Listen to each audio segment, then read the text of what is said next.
Leo stood at the exit of the Amtrak station, slowly finishing an entire cup of iced Americano, the bitterness making the tip of his tongue tingle. He was there to pick someone up, his soon-to-be stepbrother, a man with whom he shared no blood but a lifetime of history, Ethan.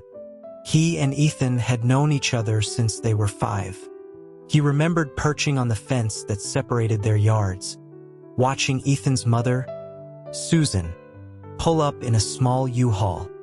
A truck full of furniture, and a small, serious-faced Ethan had stopped right next door. Back then, he was too young to distinguish handsome from plain, but he remembered thinking Ethan was incredibly fair, like a prince from a storybook, practically glowing under the afternoon sun. He'd stared for a long moment before scrambling down from the fence, his hands grubby, and offered up the Hershey's bar he'd been saving all day. Ethan, of course, had refused.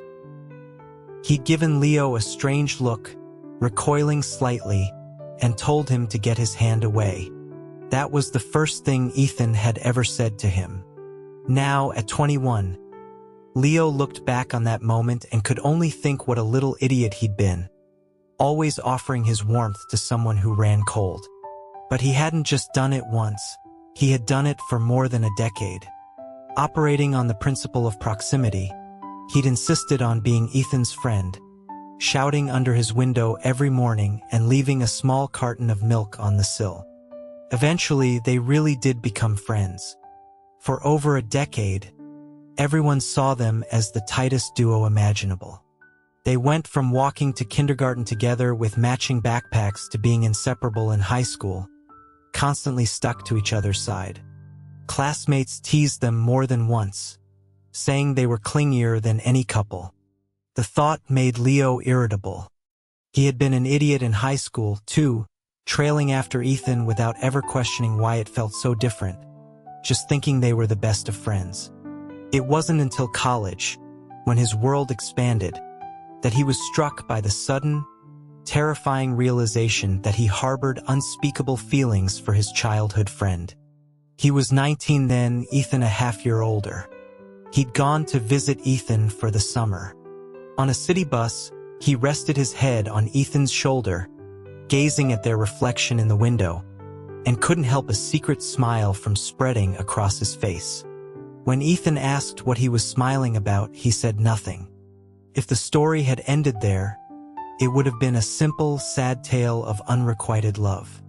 Crushing on your brilliant and handsome best friend was heartbreaking but not unheard of. The real complication was that he had, eventually, won Ethan over. They had been a long-distance couple for a year, and had broken up just a few months ago. And now he stood before the station, trying to look nonchalant and calm, while inside it felt like a million ants were crawling over his skin. His fingertips itched with the urge to turn and run. But he couldn't.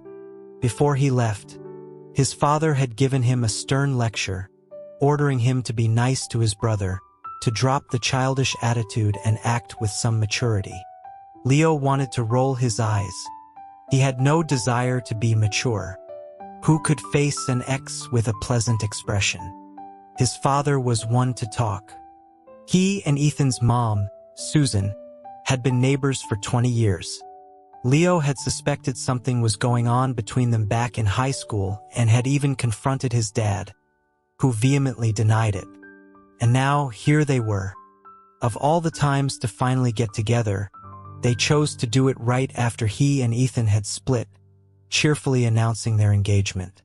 He had been stunned speechless. His father had delivered the news over the phone, giving him no chance to object. He'd said joyfully that in a little while, he and Susan would be hosting a reception. He told Leo he could keep calling her Susan or call her mom if he wanted, and that from now on, Ethan was his brother. He'd ended by telling him to treat Ethan well and stop being so childish that he always needed to be placated. Leo thought about who had been placating whom. In their relationship, he was the one who had always been walking on eggshells. But he couldn't say that, so he choked on the words, unable to form a reply. In all honesty, he was fond of Susan and had no problem with her becoming his stepmother. It was her son he couldn't accept. What kind of fool wants his ex-boyfriend for a brother? As he turned back, his gaze impatiently scanning the exit, his eyes caught on a familiar figure. He spotted Ethan immediately in the bustling crowd. No matter the time or place, Ethan always seemed to be the center of attention. Back in high school, on the first day of school when everyone else was still rumpled and half asleep, Ethan would be standing at the front in his crisp private school blazer, a model student and student council member. Among the sea of gray faces, his fairness was luminous, his features sharp and chiseled, carrying an air of indifference that was both irritating and undeniably magnetic. And now, at 21, Ethan was pulling a black suitcase, a baseball jacket worn open, an earbud in one ear. He moved through the crowd unhurriedly, swiped his ticket at the gate, his expression neutral, almost languid, yet he still drew every eye. He certainly drew Leo's. Leo stood foolishly by a pillar near the exit, not snapping out of his daze until Ethan was standing right in front of him. Ethan was holding a cup of iced Americano, identical to his own, bought from a kiosk inside the station. Seeing Leo's dumbstruck expression, he pressed the cold cup to his cheek. Ethan raised an eyebrow and asked what he was staring at, wondering if the wait had turned him into an idiot.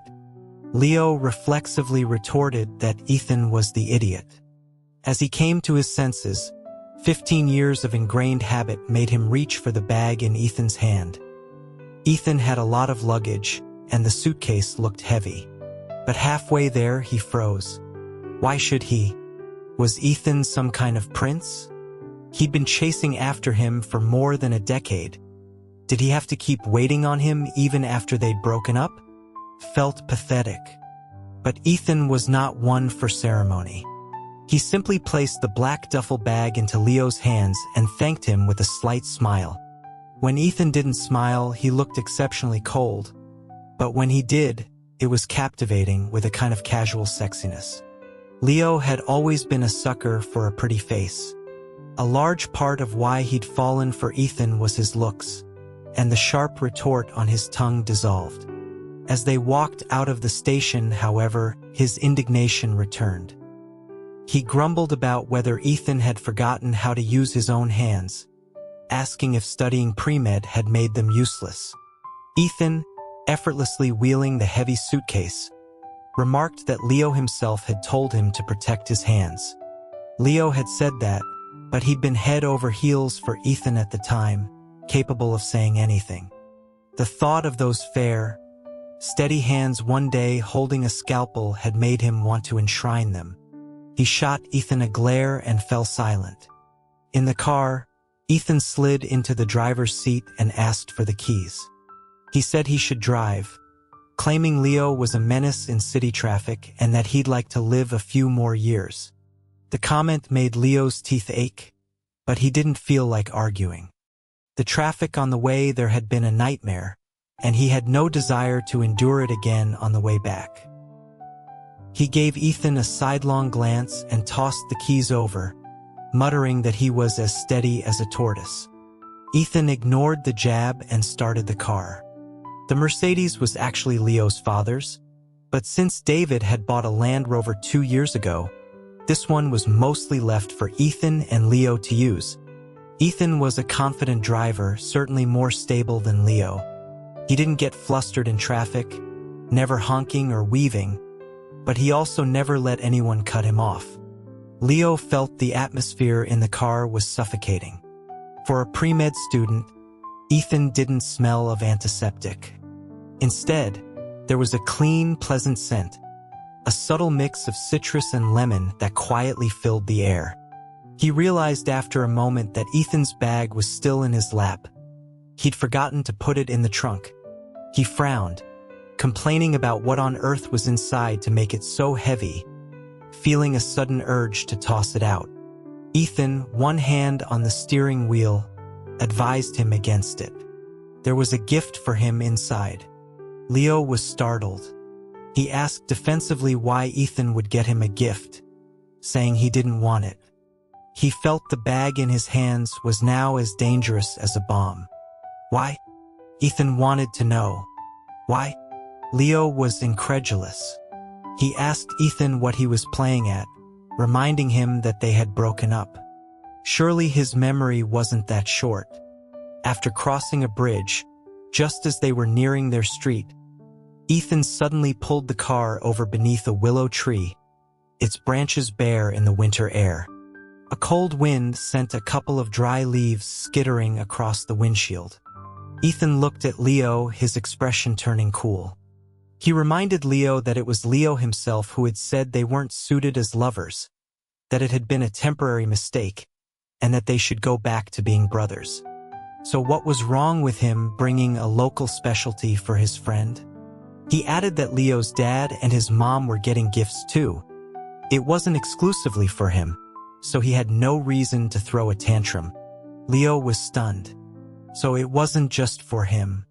That made sense. He had jumped to the wrong conclusion. His ears burned with embarrassment, and he suddenly found it hard to look Ethan in the eye. He grew even more awkward and fell silent.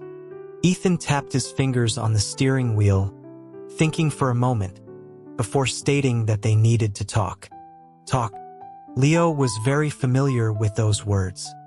Ethan often wanted to talk with him about everything from his mistake-riddled homework to him skipping class for a fight, and even his attempts to ask a girl out. There was nothing in the world Ethan didn't feel the need to manage. Leo pursed his lips, thinking Ethan's overbearing nature was flaring up again. He leaned back in the passenger seat, stretching his body out, and asked what he wanted to talk about. Ethan's gaze swept over Leo. Leo had always been good-looking. As a child, his eyes and face had been round, but he'd grown into a handsome young man with a refined air. When quiet, he looked almost elegant and could turn girls' heads wherever he went. Even some guys would stare. Ethan stated that breaking up was fine. But now Leo had to call him brother. Soon they would be home, spending the entire winter break not just as neighbors, but under the same roof. If he kept acting like this, he wondered if Leo was trying to make sure their parents found out they had been together. Leo bristled at that, asking how he had been acting. Ethan looked at him with a knowing, almost mocking expression, as if he found the question ridiculous. Leo knew he wasn't on solid ground, and his posture softened as he slumped back into his seat. Fine. He admitted he was a little hostile whenever he saw Ethan. But who could be calm around an ex? There were always reasons people became exes, and he wasn't just trying to blame Ethan. He had his own part in their mess. Ethan continued, his voice low. He reminded Leo that he was the one who broke up with him, who didn't want to be in the relationship anymore. And now he was acting as if he couldn't stand the sight of him. He asked if Leo really thought he didn't have a temper. Leo was at a loss for words. It was true. He had been the one to pursue Ethan, and he had been the one to end it. On the surface, at least, he was the one who had dumped him. He sighed, running a hand through his hair. "All right, my bad," he said, frustrated. "Since we're not home yet, let's get this straight. The breakup is the breakup. Home is home." He suggested they forget about their romantic history.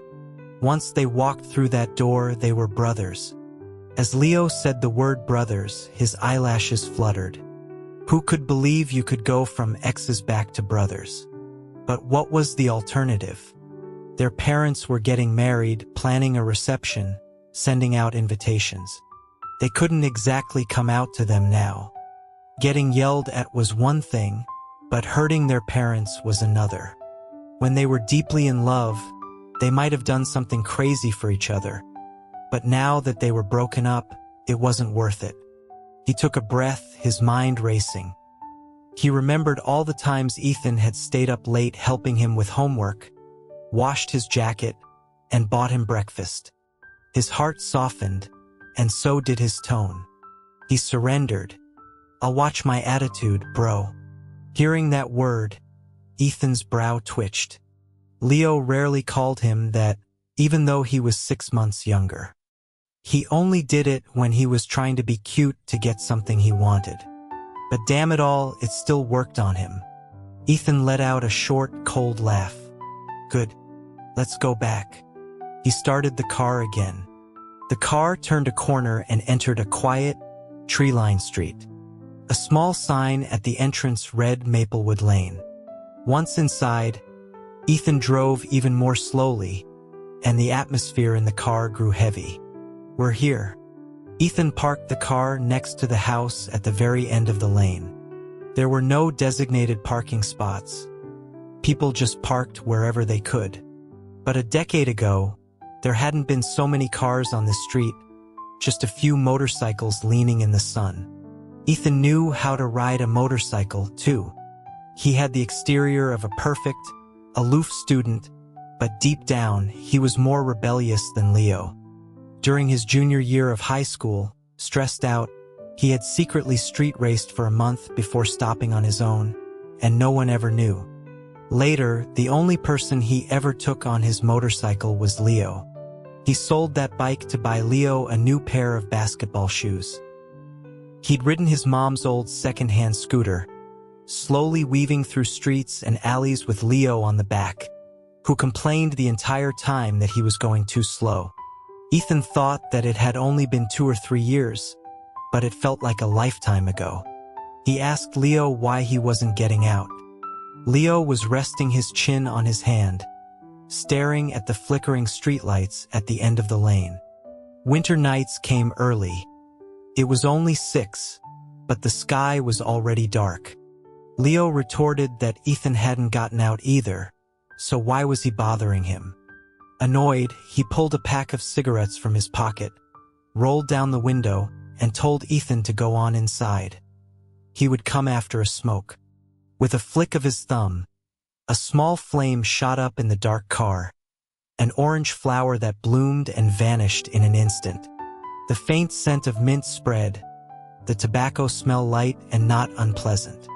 He was hesitant to go inside. He wasn't sure if it was a case of homecoming jitters, but he felt more at ease when it was just him and Ethan. The thought of being in the house with his dad and Ethan's mom, the 4 of them under one roof playing Happy Family, made his skin crawl. Ethan's voice was cold when he said Leo was asking for a beating. The moment he walked in, his dad would come looking for him, and seeing him smoke would surely earn him a lecture. Leo scoffed, exhaling a cloud of smoke with a smile that didn't reach his eyes. He said it wasn't like Ethan was innocent. Before college, Leo hadn't smoked. The real smoker was Ethan. The first time he'd seen it, he'd been shocked, looking at Ethan as if he were a monster. He had even tried to get him to quit, only to be pinned to a chair by Ethan and playfully reprimanded. The touch so light it felt more like flirting. But after getting into med school, Ethan had quit cold turkey, never touching a cigarette again. It was Leo who, over the past year of turmoil, had slowly picked up the habit. At this thought, he held the pack out toward Ethan, a provocative glint in his eye. "Want one?" he asked, his eyes bright in the dim car. The faint orange glow from the streetlights fell on his face, tracing his smooth profile. His lips parted, inviting. Ethan's gaze darkened. "No," he said, pushing the cigarette pack back, though his eyes lingered on the packaging for a moment. Leo shrugged and didn't press. Smoking wasn't good for you.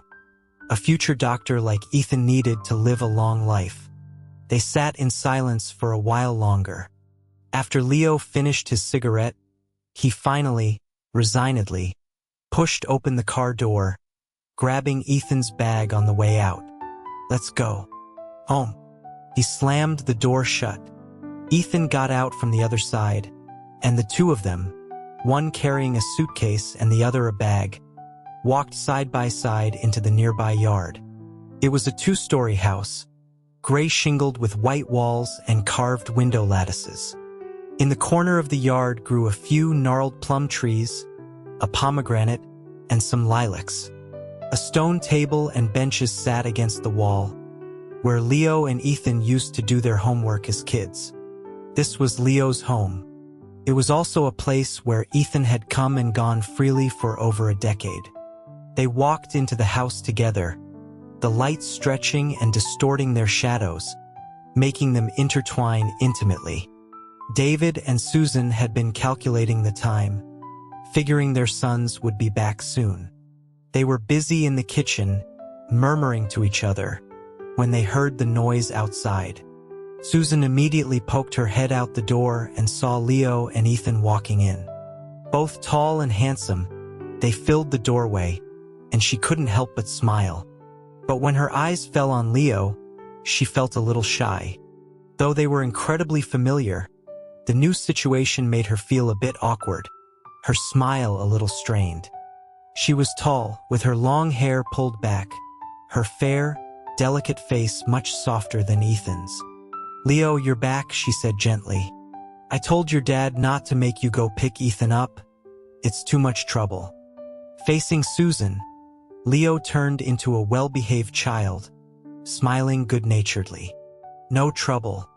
He weighed whether to call her Susan or Mom, but decided he wasn't ready to make the switch yet, so he greeted her warmly as Susan. Seeing his attitude was unchanged, Susan let out a sigh of relief. Nearby, Ethan also greeted his mom and Mr. Hayes. David came out of the kitchen as well. As Leo's biological father, he didn't resemble his son much. He looked serious and proper, not at all like a businessman. He was happy to see Ethan, a young man he'd watched grow up and who met nearly all his expectations for a child. Then he looked at Leo, who seemed to give his own father the cold shoulder. But the son he'd raised was endearing even with a pout. He knew Leo was just being difficult with him. Leo had recently started interning at a senior studio, involved in some band, and David had lectured him about it distracting him from his studies. Leo hadn't spoken to him since and was stubbornly refusing his allowance, determined to save up for a new guitar himself. David let him be. He wasn't about to be the first to appease his own son. "Now that you're back, go wash your hands," he told Leo. "Dinner's almost ready. Come help set the table. Look at Ethan, he's already helping out." Leo looked up. That shameless Ethan had already rolled up his sleeves and gone into the kitchen. Leo hissed under his breath. What a phony. Ethan was always the diligent one, making him look lazy by comparison. He reflexively shot back at his father. "If you like Ethan so much, why don't you let him be your son?" He'd said this many times before, since his father was always praising Ethan. But as soon as the words left his mouth today, he realized it was different. Just then, Ethan came out of the kitchen with a dish, his eyes sweeping over him with a heavy, unreadable glance. When they were dating, Leo had shamelessly joked that Ethan would one day marry into his family and have to call his dad Dad. Ethan had just laughed coldly and pulled him into bed for a playful punishment. Such jokes were fine in the past, but now they carried a strange, unspoken weight. Only his father didn't notice the change, clapping him on the back of the head. "Don't talk nonsense. Ethan is already part of our family." Leo's mouth twitched. That was true, wasn't it? Ethan really was his brother now.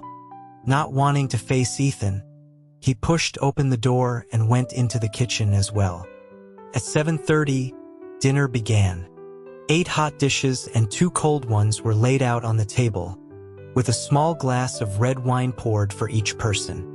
The square table wasn't small, capable of seating 7 or 8. He and Leo sat across from each other, while Susan and David sat side by side, leaving the side facing the living room empty. It wasn't the first time the 4 of them had sat at this large marble table, but the atmosphere was unusually heavy. The 2 parents were preoccupied, looking a bit uncomfortable under their sons' gazes. David looked at Ethan and Leo on either side of the table and felt a wave of emotion. He and Leo were longtime residents of Maplewood Lane. Leo had been born here, small and thin, showing no signs of the handsome young man he would become. Ethan had been only 5 when he arrived, quiet and well-behaved, always by Susan's side. In the blink of an eye, they were both grown. At this thought, David's expression became more serious. He looked at Ethan. "Ethan, I spoke with you on the phone about your mother and me. You and Leo both know why we needed you to come home for this winter break." He continued, saying that as their parents, he and Susan had always believed in being open and honest. Family, he said, was about trust and connection above all else. He and Susan were serious about being together, and though they were the parents, the boys, as members of the family, had a say. Now that they were both back, before they announced it to friends and relatives, he wanted to formally ask their opinion one more time. Did they approve of their parents' union? David couldn't quite bring himself to say the word marriage. Leo saw through his father's stiff formality and couldn't help a small, mocking smile from forming, but he quickly suppressed it when he noticed Susan's gaze, not wanting her to misunderstand. He didn't really know what to say. His parents had divorced when he was 3. His mother had moved abroad to pursue her career and was now a journalist in New York. His father had raised him alone but was always busy with work, so he had spent much of his childhood at Ethan's house, under Susan's care. When he was younger, he had resented his parents' divorce, but now at 20, he understood. They were just not meant to be, and it made no sense for them to be trapped in an unhappy marriage. So, he truly had no objection to Susan becoming his stepmother. If he had to find an issue, he glanced at Ethan across the table, just as Ethan happened to be looking at him. Ethan's eyes were dark as ink, his lashes thick and long. Unlike his naturally reserved demeanor, his gaze was always deeply intense when he looked at someone. It was the only feature he shared with Susan. Leo felt scorched by that look and uncomfortably turned away. "I have no objections," he said, pursing his lips and choosing his words carefully. He looked up at Susan with a genuine smile. "Susan, you know me. I was never good with words, but what I'm saying is true. You and my dad wanting to be together is great. It's good that you'll have each other, and you know each other so well." He smiled at her again. Having known her for over a decade, he knew she was a sensitive and gentle person. He spoke with complete sincerity, wanting to put her at ease. Susan was visibly moved, her eyes shimmering with tears as she looked at him. Leo felt a little embarrassed and lowered his head. His relationship with his own mother was more like a friendship. His mom was a free spirit who hadn't been very involved in his upbringing, acting more as a life coach who, since middle school, had given him terrible advice like skipping class for music festivals. So, his image of a nurturing mother came almost entirely from Susan. Ethan's gaze shifted between Susan and Leo. He had been silent the whole time, which made David nervous. Unlike Leo, that little rascal, Ethan had always been like an adult, calm and mature since high school. If he objected, David figured his chances of getting married would be cut in half. Fortunately, Ethan didn't object, though he was even more succinct than Leo. He pondered for a moment before speaking. "I have no objections either, Mr. Hayes. Leo and I are away at college. I'll feel much better knowing you're there to look after my mom." "Thank you." He spoke solemnly and sincerely. David, who had been sweating with nerves, was stunned for a few seconds before happily replying, "Of course, of course." Ethan and Leo exchanged a glance, a lifetime of understanding passing between them. They both stood up, raised their untouched glasses of red wine, and toasted their parents. David and Susan were so happy they were at a loss for words. "Eat, eat," David said, his usual sternness replaced by a cheerful grin. "Don't be formal. It's just like before." Susan also placed a piece of sweet sticky rice with dates in each of their bowls. "Eat up. I think you've lost weight, Leo," she said, looking at him with affection. "How about I make you some dessert tomorrow? Would you like some Napoleons?" She owned a bakery, and Leo had been raised on her cakes. In contrast, Ethan had little interest in sweets. Leo obediently agreed. During the meal, David drank a little more wine, and his happiness made him more talkative than usual. He chattered about the wedding plans, since it was a second marriage for both of them and they were at an age where they didn't want a huge celebration. They were just planning a small reception for close friends and family. It was really Susan's surgery last year that made me decide," David said reflectively. "Sometimes you need a push. We've known each other for so many years, but sometimes you don't realize how important the people closest to you are. It wasn't until your mom had her surgery, and I was waiting outside the operating room, so scared, thinking of all the worst things, and then being afraid those thoughts would somehow jinx it." He directed the last part to Ethan. "Last year, Susan had acute cholecystitis and needed surgery. While it wasn't life-threatening, it was serious, and both families had been in a state of panic. During the surgery, the three men had waited outside. Ethan had heavy coursework but waited until Susan was confirmed to be recovering well before going back. Leo's school was less strict, so he came back for a few days, spending all his time in the hospital room with Susan, to the point where the doctors and nurses thought he was her biological son. Ethan could understand David's feelings. At the time, he had appeared calm, discussing the surgical risks with the doctor with composure. But once he left the hospital, he had leaned on Leo's shoulder, feeling an overwhelming exhaustion. It was Leo who had been steady then, holding his hand and whispering that everything would be okay. They hadn't broken up yet. Leo was his childhood friend, his brother, and his irreplaceable lover. The thought caused a pang in Ethan's chest. He looked across at Leo, who was focused on eating. Susan, truly believing Leo had lost weight, kept putting food in his bowl. Leo's cheeks were puffed out like a hamster's, making him look a little silly. A hint of a smile touched Ethan's eyes, but it quickly vanished, replaced by a coldness. "Liar." He looked so open and sincere, as if he would give his whole heart. Yet when he broke up with him, he had been so decisive and swift, leaving no room for discussion. It almost made him believe that all of Leo's affection, his warmth and his kisses, had been nothing but a dream. He stared at Leo, a look that David misinterpreted. David found Ethan more and more satisfactory the longer he looked at him. He had always wished Ethan were his son, and now, his wish had more or less come true. He said to Ethan in a pleasant tone, "You're the older brother. Keep an eye on that brat. If he gets out of line or misbehaves, you can discipline him however you see fit." Leo nearly bit the pork rib in his mouth in half. Seriously? He looked at his own father in disbelief. How much more could Ethan control him? He was practically on a leash already. Ethan, however, found the words very agreeable.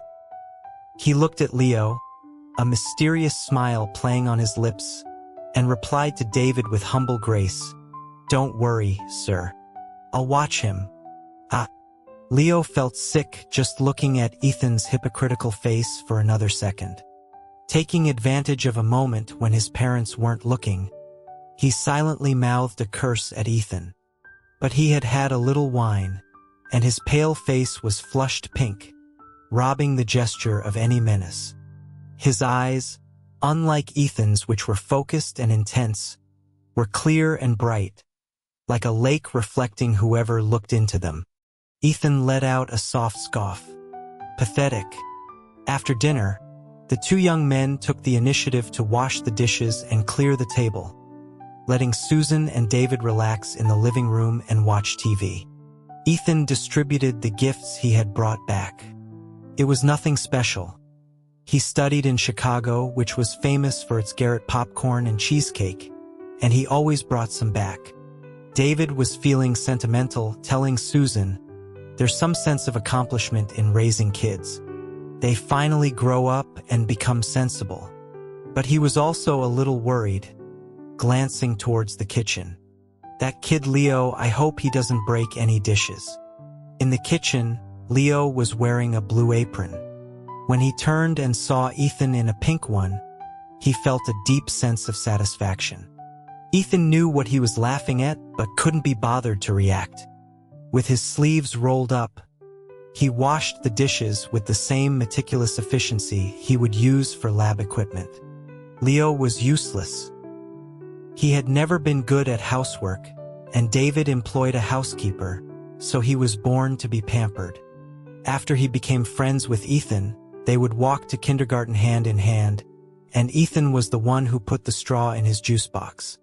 It was only during the time they were dating that, after some misguided advice from his roommate about needing to dote on your significant other, he had tried to act the part of a caring partner, even hand-washing a shirt for Ethan. At the time, Ethan had looked at him as if he thought he was possessed and needed a brain scan.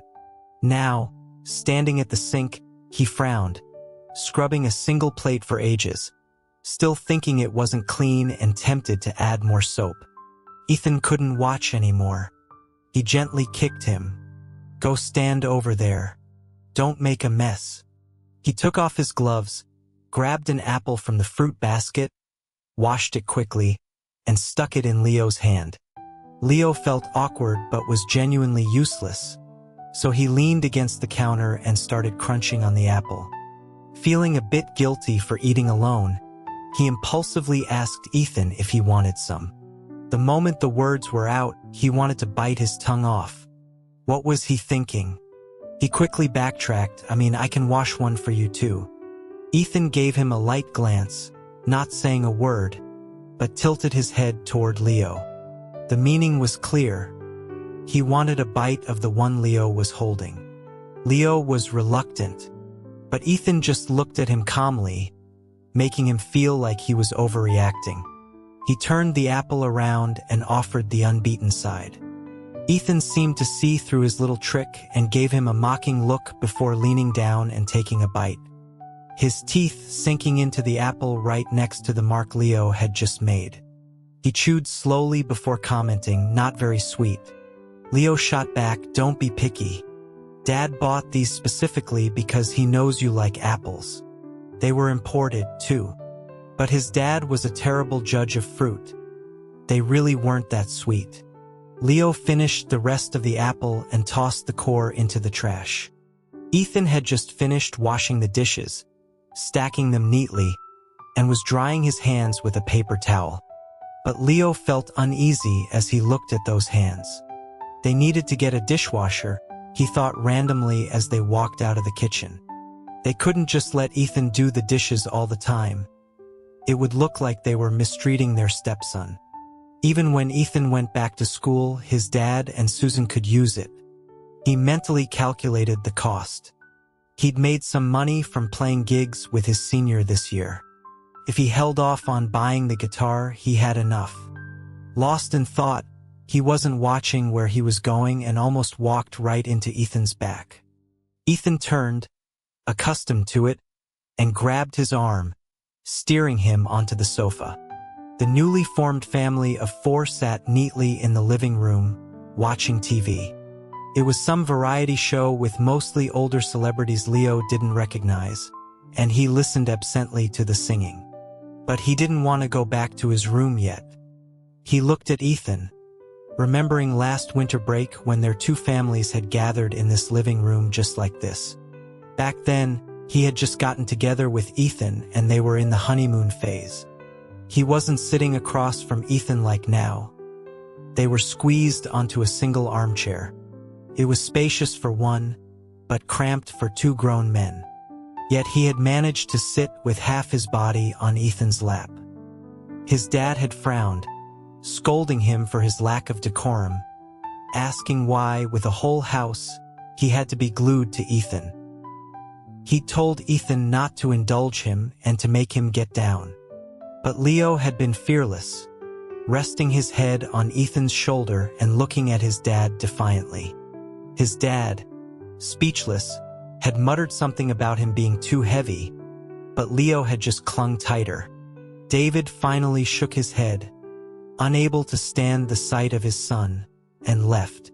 Victorious, Leo had comfortably snuggled deeper against Ethan, rubbing his cheek against Ethan's like a cat.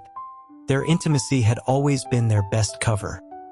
No matter how close they were, no one would think twice or notice their intertwined fingers. Leo couldn't remember what was on TV that day. He only remembered Ethan whispering in his ear, his hand on his waist, his warm breath on the back of his neck. Not like now, where he and Ethan sat consciously on separate armchairs, no longer pressed together. They stayed in the living room until 10, when the parents finally decided to head to bed. Since they were getting married, it was more convenient to be under one roof.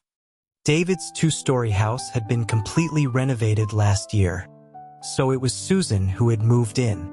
"Ethan, the room next to Leo's upstairs is ready for you," David said. "But you might have to stay in Leo's room tonight. The light fixture in your room is broken for some reason. I'll replace it tomorrow." He asked if that was okay. Both Ethan and Leo froze at the words. Leo was dumbfounded. He instinctively wanted to refuse, but his gaze met Susan's smiling face, and the words died in his throat. He turned to look at Ethan. Ethan was also hesitant. He had stayed over in Leo's room countless times before, but things were different now. He suggested in a low voice that he could just sleep next door, saying it would only take a few minutes to come over in the morning. "But it'll be so lonely over there," David disagreed. "I just had the heating installed. It's warm in here. Even though it's close, it's not as convenient as staying here." He was a little worried, wondering if Ethan was still feeling awkward about the new arrangement. Why else would he be reluctant to stay over now when he had always been willing before? Had he and Leo had a fight? He couldn't ask that directly, so he looked at his own son, his eyes questioning. Leo clenched his jaw. The last thing he wanted was to share a room with Ethan, but their reaction was already suspicious. If he insisted on refusing, anyone could see something was wrong between them. The moment Ethan left, his dad would probably interrogate him. He shot a quick, frustrated glance at Ethan, then forced a casual tone. "What are you running for? It's not like sharing a room with me is going to kill you. Don't worry, I won't hog the blankets." Ethan looked at Leo, surprised. Leo stared at the floor, avoiding his gaze. But with the offer made, refusing would seem petty and even more suspicious. Ethan understood Leo's intention. He thought for 2 seconds, then conceded. "All right, I'll stay with Leo." David breathed a sigh of relief and smiled. "That's more like it. You two can chat a bit before you sleep." With the rooming situation settled, the family dispersed to their respective rooms. There were bathrooms on both floors, and the one upstairs was at the end of the hall. Leo was brushing his teeth when Ethan squeezed in. "What are you doing?" Leo asked, his mouth full of foam, glaring at Ethan's reflection in the mirror. Ethan replied that he was going to take a shower. As he spoke, he started to take off his clothes. "Wait a minute." Leo quickly spit out the foam and rinsed his mouth. "Hold on, have you no shame? I'm still in here." "Shame?" Ethan, having received this sudden evaluation, raised an eyebrow and turned to face Leo. He had already taken off his cashmere sweater, revealing a lean, muscular upper body. His skin was fair, but his muscles were well-defined and smooth, a stark contrast to his handsome, refined face. Leo was momentarily stunned, his Adam's apple bobbing involuntarily. He forced his gaze up to Ethan's face. But that was even worse. Ethan was practically sculpted to his exact aesthetic preferences. Under the bright bathroom light, every feature was as if drawn by an artist. A high nose, thin lips, and a pair of eyes that seemed to hold the depth of a spring lake. Leo's resolve weakened further. Ethan looked at him, his tone cool. "Who has no shame? You used to be the one who always wanted to shower with me. Now you're hogging the bathroom when you're clearly done, and I'm the shameless one for taking off my shirt?" Leo was speechless. It was true. He had just finished his shower and brushed his teeth. He could leave, but he felt defiant, retorting sullenly, "And you know that was in the past, right?" He had showered with Ethan before, but that was when they were 17 or 18.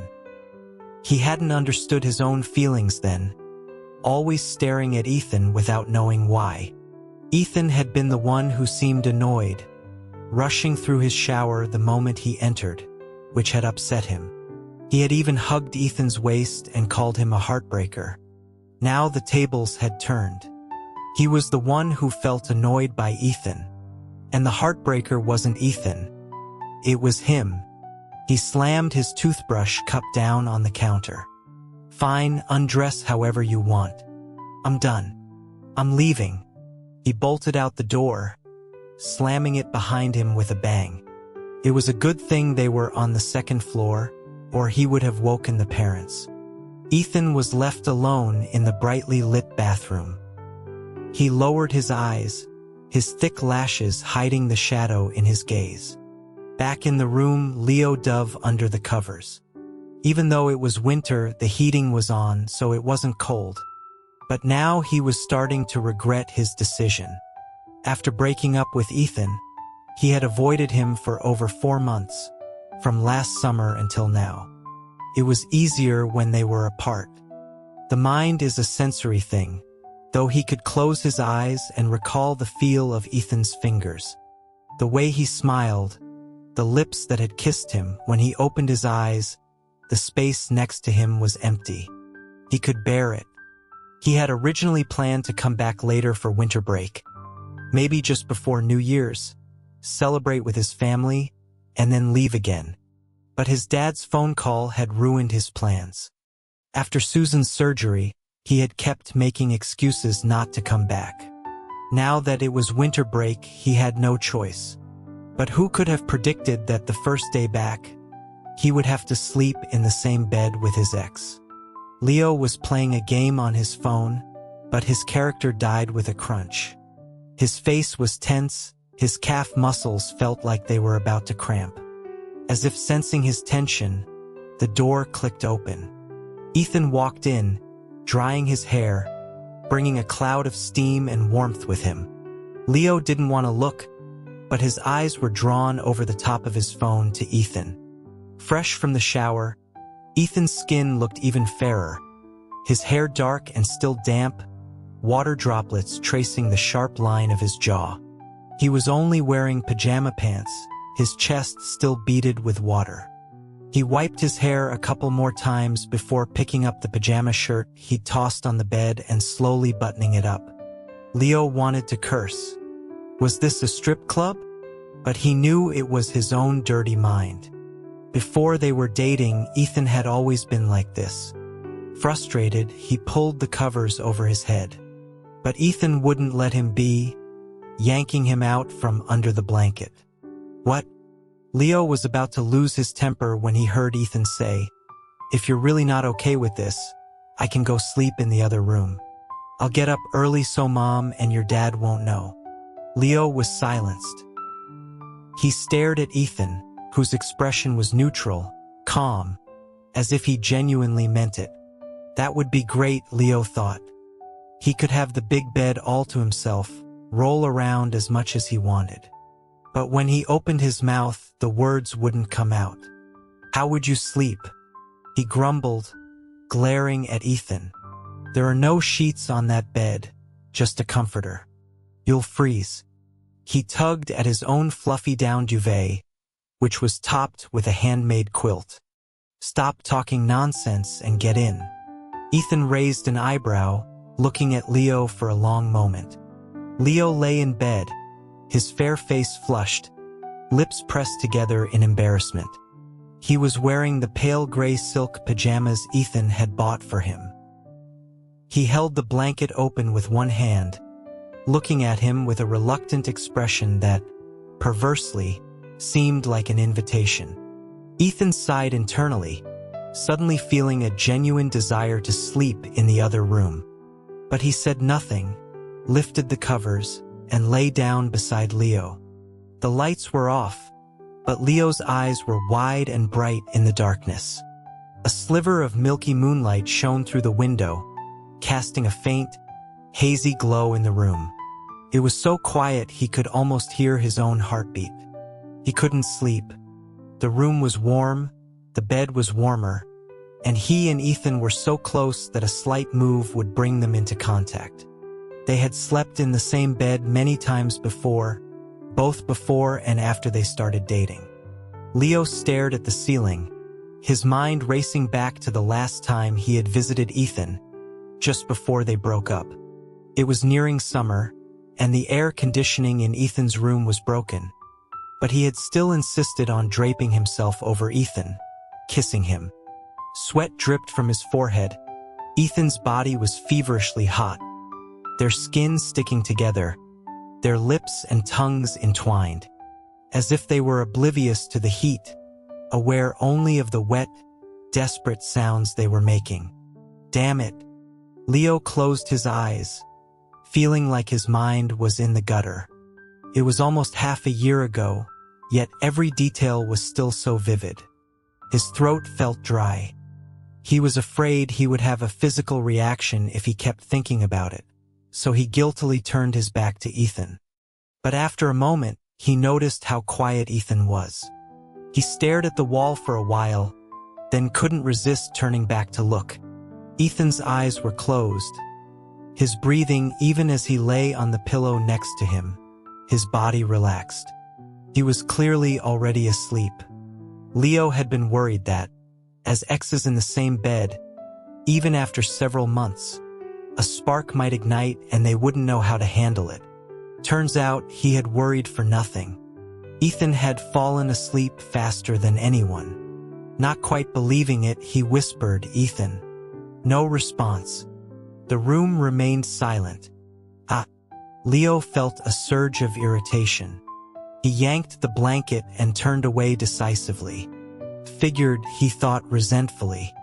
Ethan had always been so self-controlled around him. They had been together for almost a year, and the number of times they'd been intimate could be counted on one hand. It was a long-distance relationship, so they barely saw each other more than twice a semester, and it was always him making the effort to visit Ethan. He thought sourly that maybe he just didn't interest Ethan, but if it were a beautiful woman with a tiny waist and long legs, Ethan would probably be wide awake. After all, unlike him, who had always been gay, Ethan had been a perfectly straight guy whom he had turned. Lost in these thoughts, Leo eventually drifted off to sleep. And only after he was deeply asleep, having kicked off the covers, did the person pretending to be asleep beside him open his eyes. He watched him for a long, silent moment, then got up and gently pulled the blanket back over him. Leo was still a little dazed, sitting on the bed for a while with his hair sticking up in every direction. He got out of bed, brushed his teeth, and trudged downstairs. The house was empty. His dad and Susan were probably at work, and Ethan was nowhere to be seen. There was breakfast left on the table for him to heat up. Leo lifted the cover and found a bagel with cream cheese, 2 strips of bacon, and a glass of orange juice. After eating, Leo found he had nothing to do. During past breaks, he would either be playing video games or bothering Ethan. They were like twins, always stuck together. When Ethan had a part-time job as a tutor, His status as the school's top student meant he could charge a premium. Leo, who was a terrible student and couldn't possibly do the same, would sit in the lobby playing on his phone for hours. He had become so familiar with the receptionist that they would order milk tea together. He remembered the receptionist was a young woman in her early 20s who had asked him with a smile if the guy inside was his actual brother. She'd commented on how nice it was that he came to wait for him every day. He had peeked into the classroom, which had a glass panel on the upper half of the wall. Mr. Chan, in a white t-shirt and slacks, looked as handsome and refined as ever, but not at all approachable. Facing a classroom of students close to his own age, his expression simply said, "Don't mess with me." Leo had burst out laughing. That was just last winter break. He had puffed out his chest with a hint of pride, desperately wanting to tell the girl, "No, he's my boyfriend," but the words had died on his tongue. He had just turned back with a smile and said, "He's my childhood friend. He's super smart, got the highest score in our graduating class." He couldn't help but be proud. He remembered every single one of Ethan's achievements, every medal and award, better than Susan did. And this amazing person belonged to him.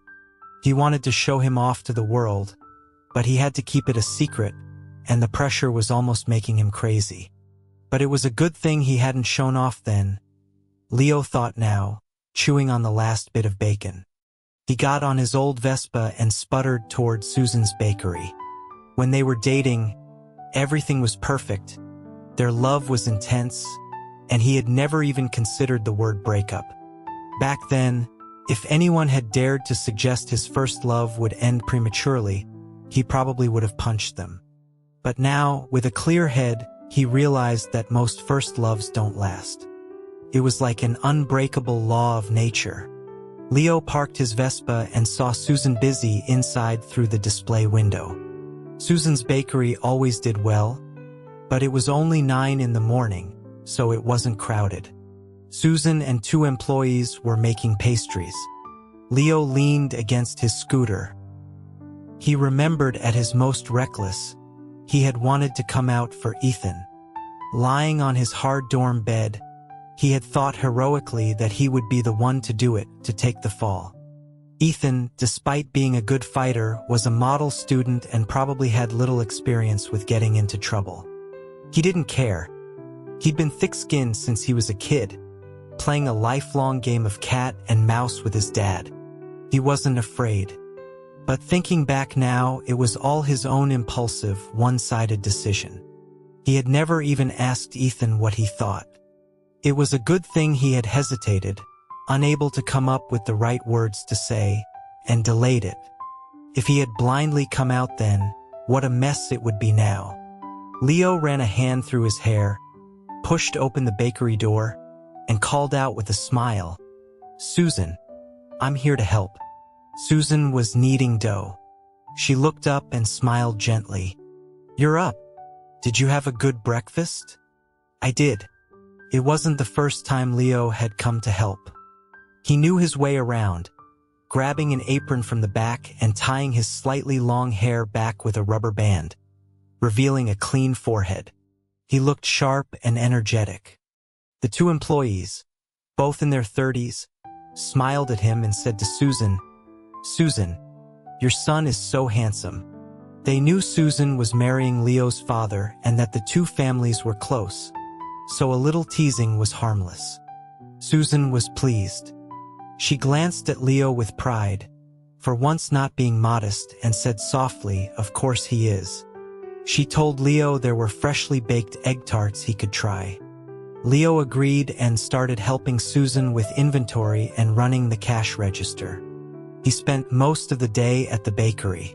Susan wasn't in the best of health, and though he never said it, he worried about her and wanted to help as much as he could. But as dinner time approached, Susan patted his arm and said with a smile, "You're not allowed to come tomorrow. You and Ethan rarely get a break. Don't spend it all helping me. Go hang out with your friends." Leo smiled and didn't argue. But as his gaze drifted to the people outside, he hesitated and asked casually, "Where did Ethan go today?" Susan was a bit surprised.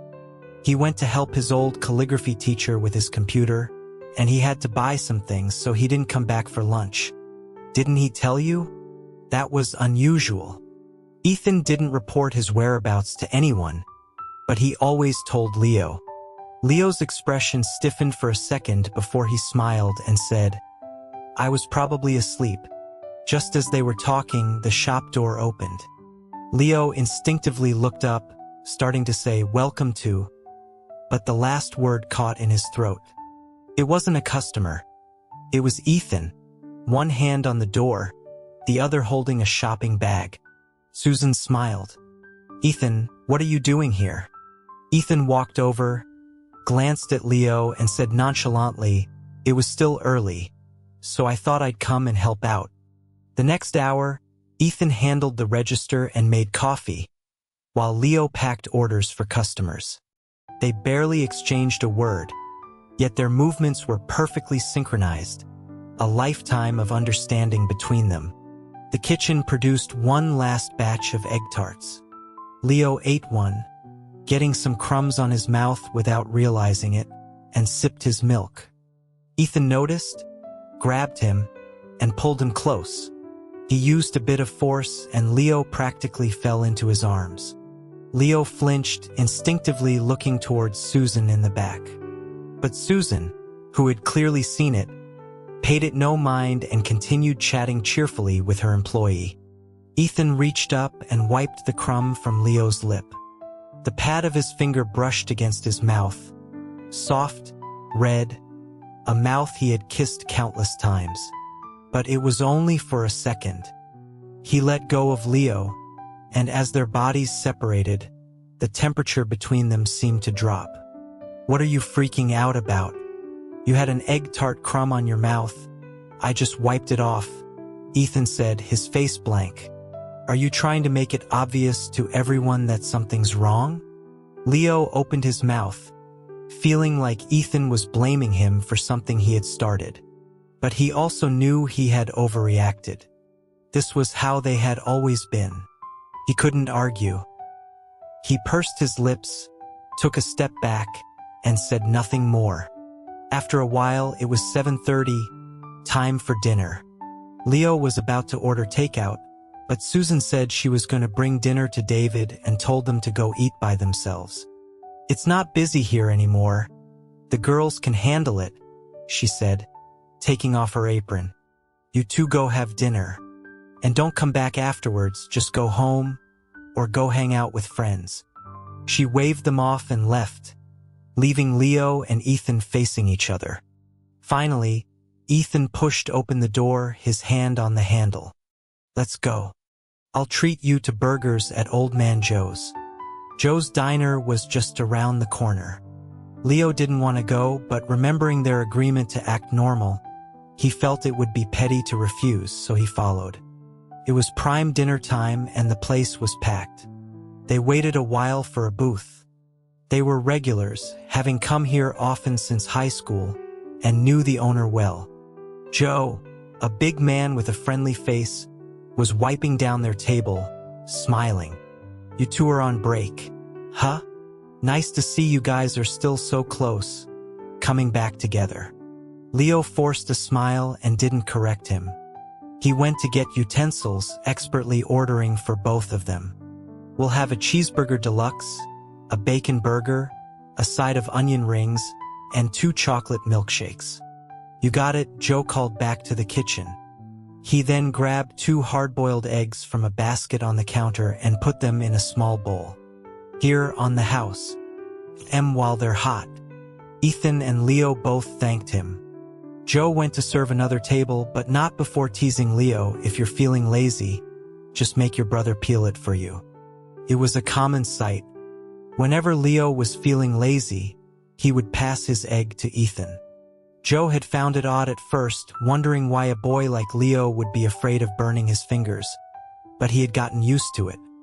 Leo couldn't help but glance at Ethan, his lips tightening.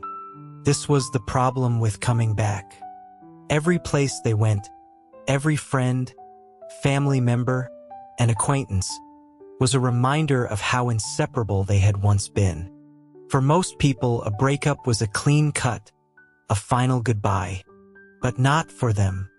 They were forever entangled, like two intertwined trees that shared no roots but grew together.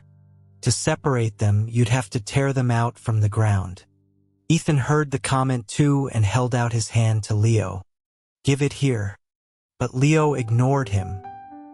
He rolled the egg on the table, cracked it, and peeled it himself in a few swift motions. Who said he couldn't do it?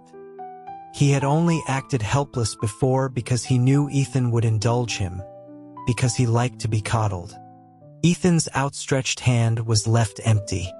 He watched Leo eat, his cheeks puffed out in a rebellious expression, and a slight smile touched his lips. He didn't press the issue. After dinner, they walked home together. Neither of them spoke, their pace unhurried as they crossed several streets under the frosty moonlight, their shadows stretching long behind them. When they got to the house, his dad and Susan weren't back yet, but the new light fixture for Ethan's room was on the table. Ethan picked it up, weighing it in his hand, and went to install it himself. Leo didn't want to interfere, but he couldn't help himself, leaning against the doorframe and watching nervously as Ethan climbed a stepladder. "Do you even know what you're doing?" he asked, anxious. He wanted to pull Ethan down. This wasn't just changing a light bulb. He watched Ethan pull a tangle of wires from the wall, convinced he was about to get electrocuted. "If you don't know how, just wait for my dad. He handles all the lights in this house." Ethan found his chatter annoying. "It would help if you just shut up." In a few deft movements, he had the new fixture installed. He dusted himself off, jumped down, and carried the ladder back to the storage closet. When he returned, he found Leo with a broom and dustpan, sweeping up the dust that had fallen. His bed had also been made, though it was clear Leo wasn't used to such tasks. The blanket was rumpled and uneven.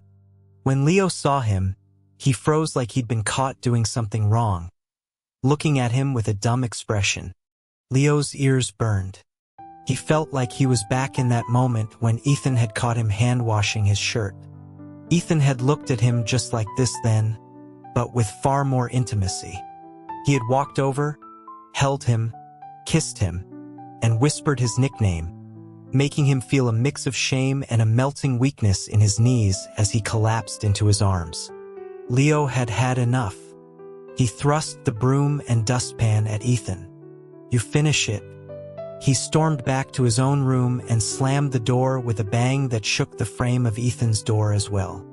Such a temper, Ethan thought, and so thin-skinned. He took the broom and swept up the last of the dust, but his mind was elsewhere. He remembered Leo trapped in his arms, his eyes misty, his lips red and slightly parted, looking nothing like his usual feisty self. He had been so obedient then, a little dazed, asking him softly if he was doing it right. He was like a candied plum. One bite and sweetness would pour out. Ethan frowned, forcing himself not to dwell on the memory. His recall was too good. It was making him uncomfortable.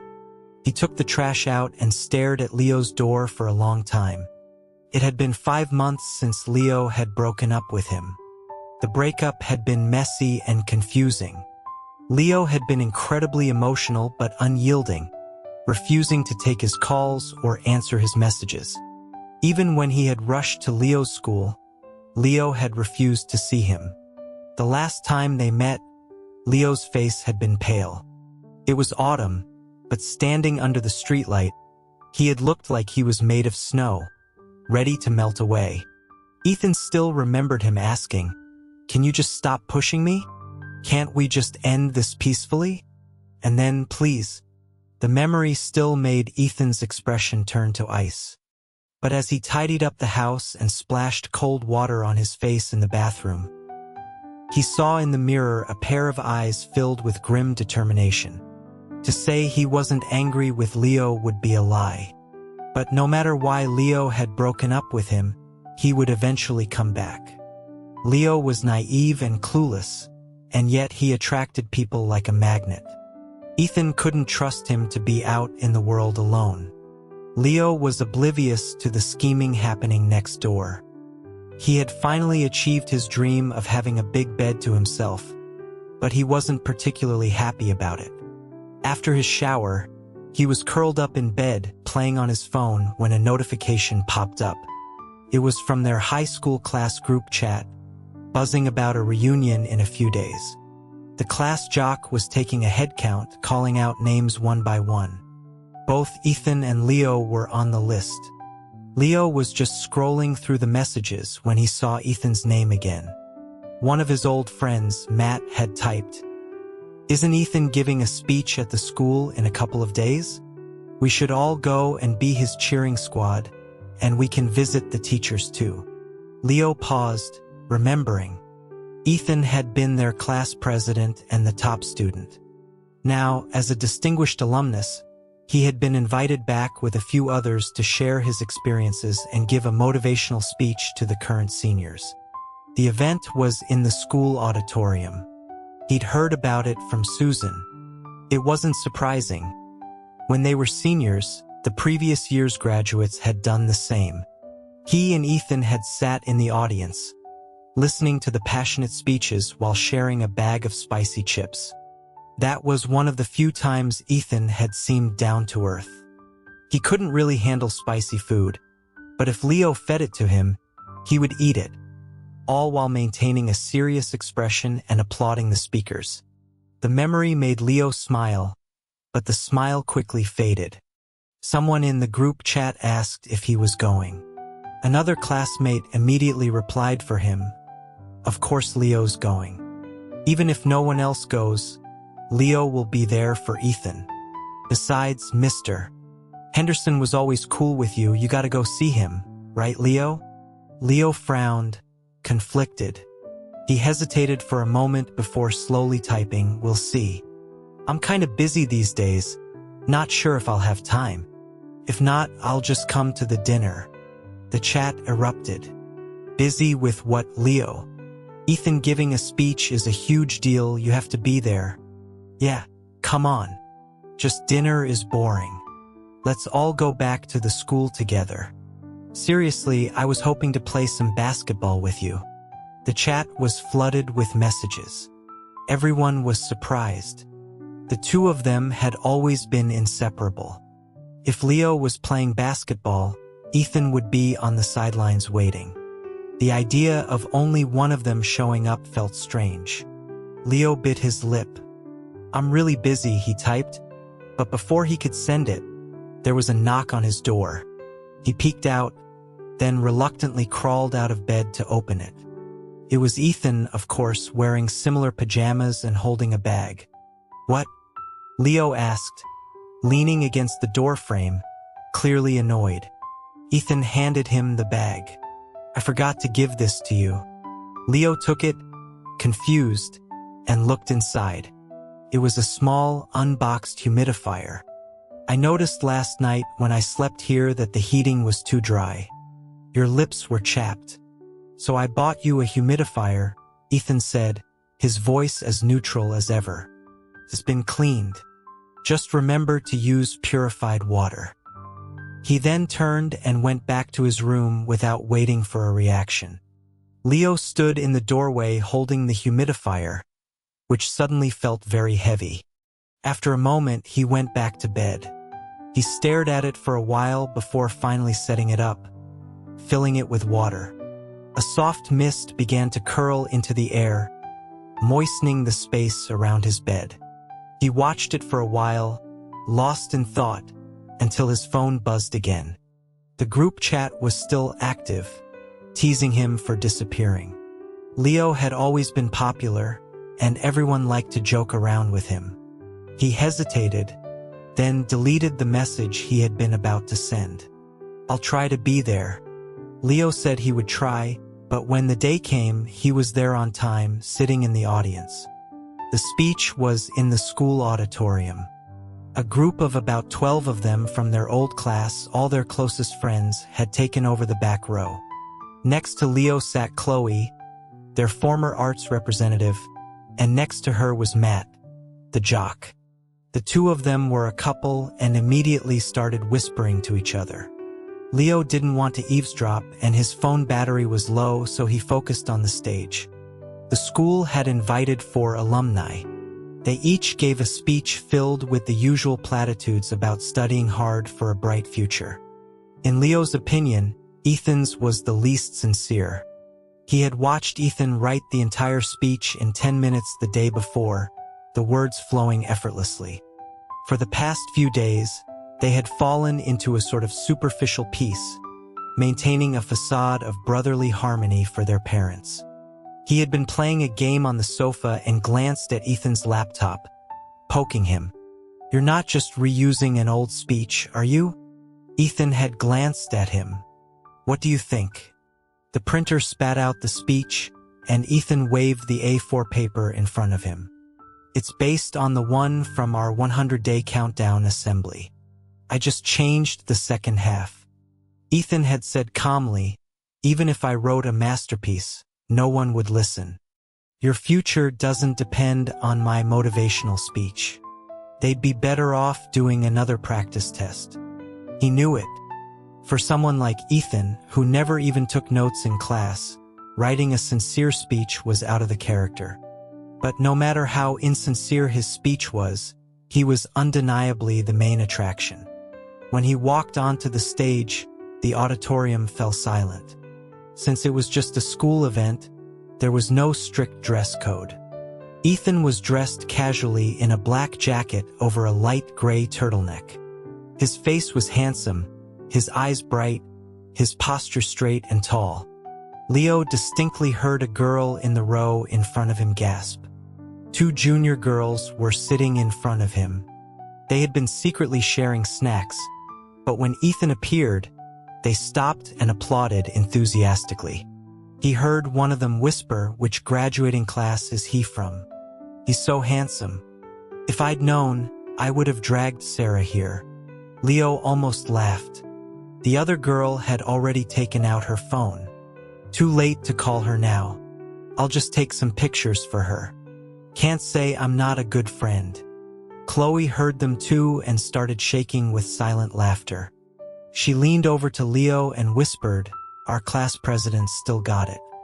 I remember there was a freshman who swore she would study hard just to get into the same college as him. And she actually did." She added that maybe the motivational speeches weren't completely useless after all. With Ethan as inspiration, some students might actually hit the books. Leo twirled his phone in his hand. "It's not that dramatic. He's not a young Leonardo DiCaprio." Chloe nudged him. "Oh, stop it. You're his biggest defender. You think everything he does is perfect. When the college entrance scores came out, you were happier than he was. You must be so proud seeing him up there." Leo didn't answer. To be honest, he was a little proud. Even though they had broken up, Ethan was still family, and he would always be proud of his achievements. Half an hour later, Ethan's speech ended. The students applauded dutifully, and Leo joined in. But he soon noticed that instead of joining the teachers in the front row, Ethan was walking straight towards the back. He nodded to his old classmates as he made his way to Leo's side. Leo looked up at him.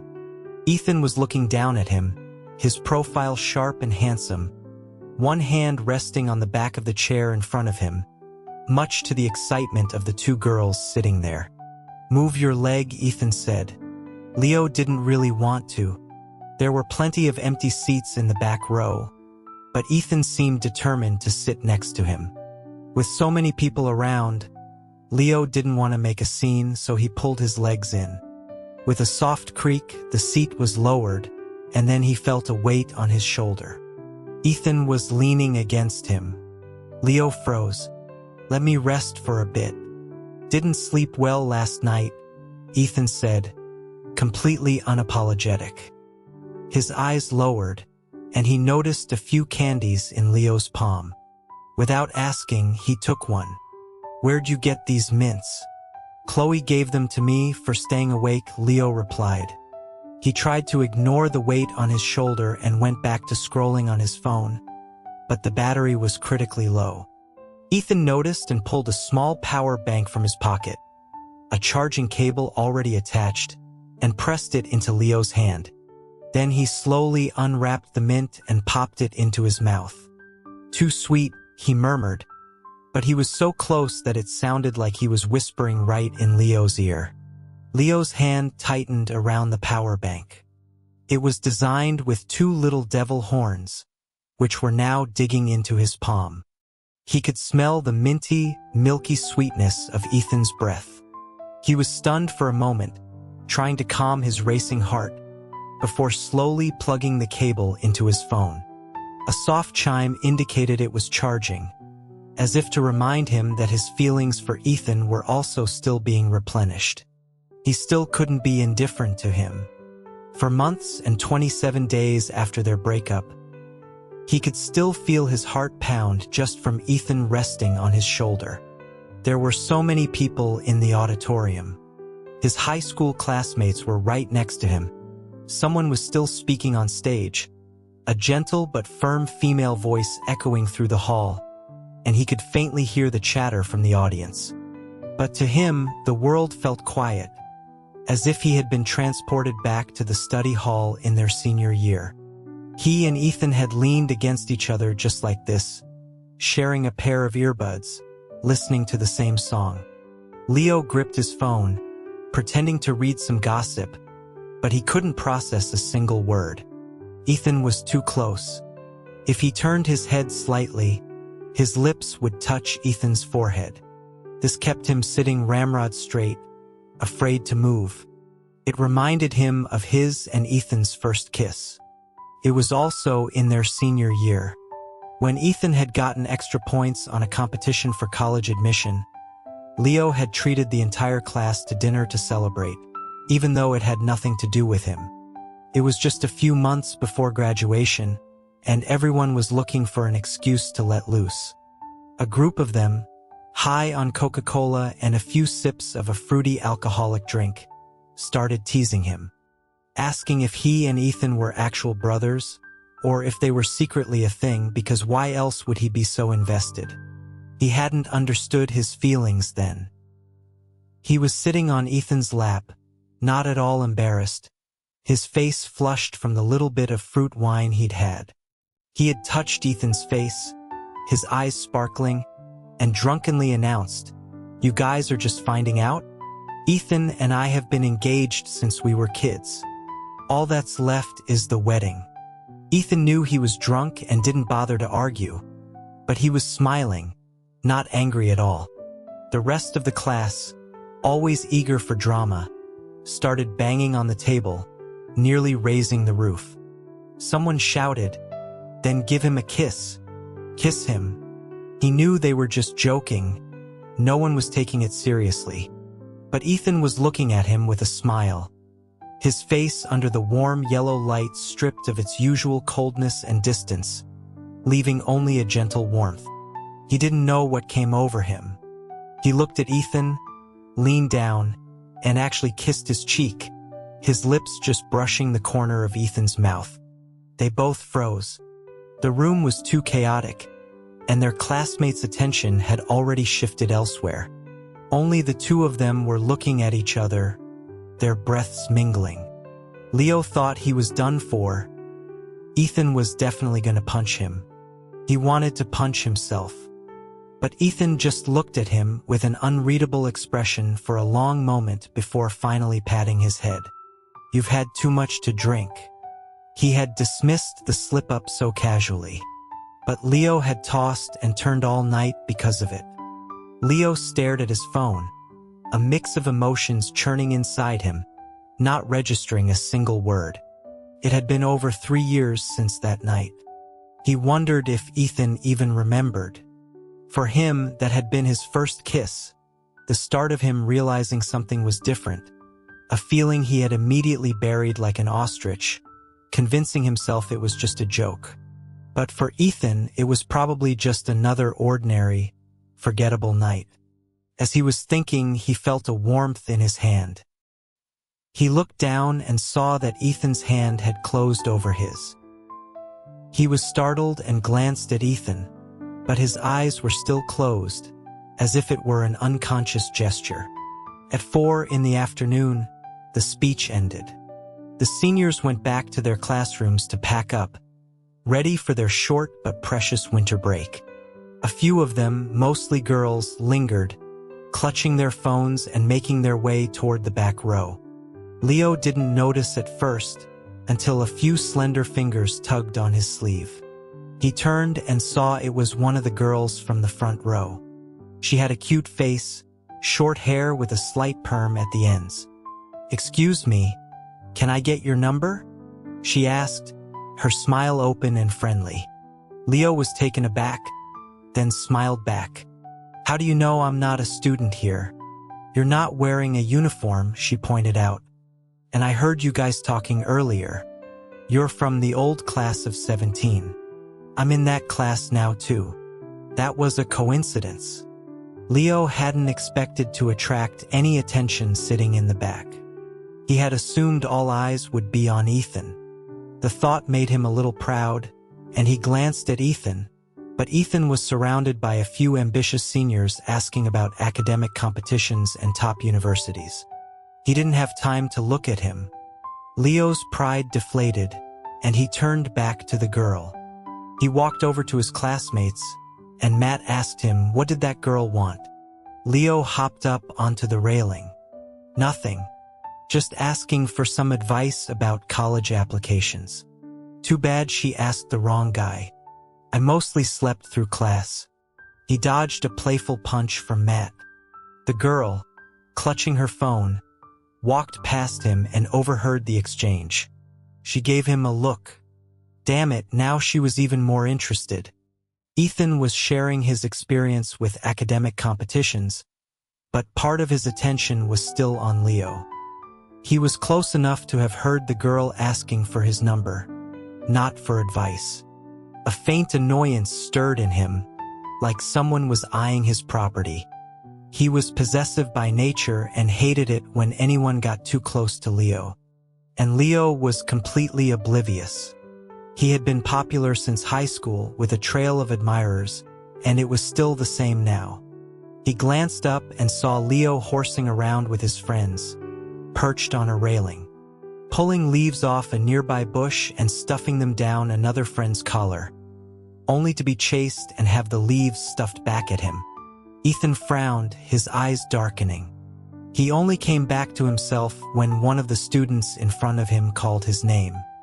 "Sorry, I got distracted. Any other questions?" His tone was even not overly enthusiastic, but his explanations were the clearest. The students shook their heads, thanked him politely, and hurried off. Ethan walked over to Leo, who was still being chased by a few guys, laughing so hard he could barely breathe. He looked exactly as he had in high school, not a day over 20, still a goofball. Not watching where he was going, he ran straight into Ethan's chest. "Huh?" Ethan steadied him, pulling him into a protective embrace. The other guys caught up, ready to drag Leo out, but they stopped when they met Ethan's cool, indifferent gaze. Even though he didn't say anything, a shiver went down their spines, reminding them of being caught breaking the rules by him in the past. "Are you guys 5? Ethan asked, brushing the leaf fragments from Leo's hair. "You're grown men, acting less disciplined than the current students. Aren't you afraid a teacher will see you?" Leo was indignant. He looked up from Ethan's chest, his eyebrows raised in a challenge. "So what if they do? I'm not disrupting a speech. Besides, I've already graduated. What are they going to do, give me detention?" Ethan let out a scornful laugh. "You can try me and find out." The words sent a chill down Leo's spine. He remembered a time in their senior year when he had failed 3 quizzes in a row, dropping to the bottom of the class ranking. Ethan had disciplined him, A few swats that didn't hurt but were incredibly embarrassing. He felt a flush of shame but didn't dare provoke Ethan further. The bastard was living under the same roof as him. Who knew what he would do if he pissed him off? He pouted, glared at Ethan, and fell silent. The reunion dinner was set for 6 at a barbecue place behind the school. They had about an hour to kill, so the group trooped over to the teachers' offices. Their old homeroom teacher, Mr. Henderson, was still teaching seniors and shared an office with their English teacher. He was happy to see his former students, his expression fond as he asked them about college, their English proficiency tests, and their plans for the future. The moment he heard English, Leo instinctively tried to hide behind Ethan, but the English teacher, a sharp woman in her 40s, spotted him immediately. She looked him up and down with a smile and asked pointedly, "What are you hiding for? I'm talking to you. Have you passed your proficiency tests? You used to sleep in my class all the time, doodling in your textbook. How about now?" Leo was embarrassed. English had been his worst subject, and he had certainly caused her a lot of trouble, earning more than his fair share of detention. "Barely passed," he said, making a gesture with his hand. "Got the exact minimum score. 1 point less and I would have failed." The teacher laughed, not in a mocking way, but with a hint of relief. "Well, at least you learned something. Passing on the first try is good enough." Her gaze shifted to Ethan, and her expression filled with pride. Ethan had represented the school in English competitions and had always been in the top 10 in their grade. She peeled an orange one of the students had brought and gave half to Leo and Ethan, her voice much gentler than it had been in the classroom. "You've all grown up so much. You used to look like such greenhorns in your uniforms, but now you seem more mature." She reminisced, "I remember, Leo, you and Ethan were neighbors. Ethan's mom even came to a parent-teacher conference for you once. Do you still live next to each other?" It was a casual question, but Leo and Ethan instinctively exchanged a look. Not only did they live together, they were even closer now under the same roof. Their relationship had been upgraded, but neither of them wanted to discuss their private lives. Leo nodded vaguely. "Yeah, still neighbors. We never moved." "That's wonderful," the teacher said. "You'll find that you keep in touch with fewer and fewer classmates over time. It's rare to see so many of you come back to visit after 2 or 3 years. You should keep it up." She smiled and patted Leo's shoulder. Although he had been a handful, she remembered a time she had sprained her ankle, and he had been the one to rush over and help her to the nurse's office. She had always had a soft spot for him. Leo had a weakness for gentle, older women, whether it was Susan or his English teacher. He nodded obediently like a lamb. "I will." They spent over an hour in the teacher's office before they were finally shooed off to dinner. They had invited the teachers to join them, but they had their own plans. Mr. Henderson waved them off. "You kids go have fun. Next time you're back, I'll treat you to the roasted duck next to the school." Everyone laughed, and someone shouted, "Mr.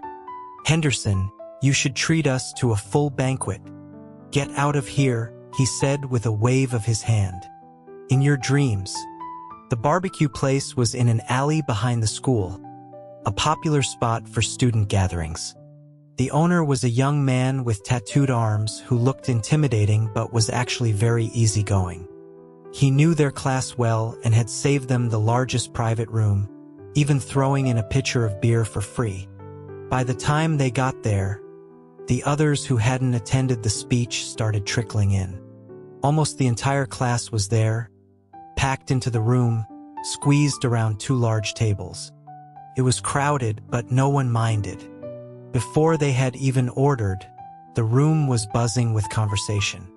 Ethan naturally took the seat next to Leo. Everyone tacitly agreed that this was his spot and didn't try to take it. But Leo had been busy since he arrived. his seat a revolving door of visitors. As the former social organizer of the class, his popularity hadn't waned. Every new person who came in would stop by to chat with him. The girls even showed him their new manicures and hairstyles. Leo was patient, smiling, and leaning back in his chair, his eyes crinkling into crescents. Ethan heard someone next to him remark, "Man, Leo's still as charming as ever. I bet half the girls in our class had a crush on him at some point. It's amazing they can still be friends with him now." He glanced to his right. The guy sitting there was a dark-skinned, monolithed guy he vaguely remembered sitting in front of them in their senior year. He hadn't seen him in over a year since he had missed last year's reunion, but the guy greeted him warmly, slinging an arm around his shoulder. "Ethan, my man, you still remember me? Or have I gotten too handsome for you to recognize?" Ethan smiled faintly. "Ryan, do you think I have amnesia? I knew you wouldn't forget," Ryan said, clapping him on the back. "All those times I covered for you and Leo when you skipped class weren't for nothing. Though I did copy a lot of your homework." He looked over at Leo. "Is he ever going to be done over there? Hey, isn't that Amelia with him? She's still gorgeous." At the mention of her name, the smile on Ethan's face faded. He looked over and saw that the crowd around Leo had thinned out. Most people were seated and ordering food. The girl standing next to Leo was not tall, wearing a short skirt despite the cold. Her coat draped over her arm to reveal a white cashmere sweater. She had a delicate, pretty face and a sweet smile. She was speaking softly to Leo, and the surrounding noise seemed to have quieted down. A few guys were sneaking glances at Amelia, then looking at Leo with teasing expressions. Only Ethan's expression flattened.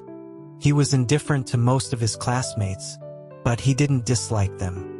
Leo had always dragged him into social situations, and he had gone along to not spoil his fun. Amelia, however, was an exception. He hadn't forgotten that at the beginning of their senior year, Amelia had given Leo a love letter, and Leo had almost accepted. If he hadn't intervened, she might have been Leo's first love.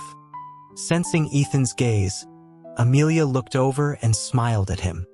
Ethan nodded back. He took the menu, put a hand on Leo's shoulder, and pulled him into an overly familiar embrace. He looked down at him. "Stop chatting and order. Everyone's waiting for you." Leo was startled and looked up into Ethan's eyes. His thick lashes, the clear black and white of his eyes, the clean, fresh scent of his body wash, so faint it was barely there. He had been talking to Amelia about musical instruments. Her younger sister was also learning guitar, so she had a lot of questions. His brain was still on guitar chords and hadn't processed what Ethan had said. "What?" he asked dumbly, forgetting to push Ethan away. No one else seemed to find their posture odd. Ethan and Leo were always like this. If it had been anyone else, they might have thought something of it, but they were used to seeing them like this. Ethan tapped the menu. "Order." He then looked at Amelia. "Why don't you go order too? There's a spot at that table." His voice was neutral, but Amelia paused, sensing she wasn't welcome.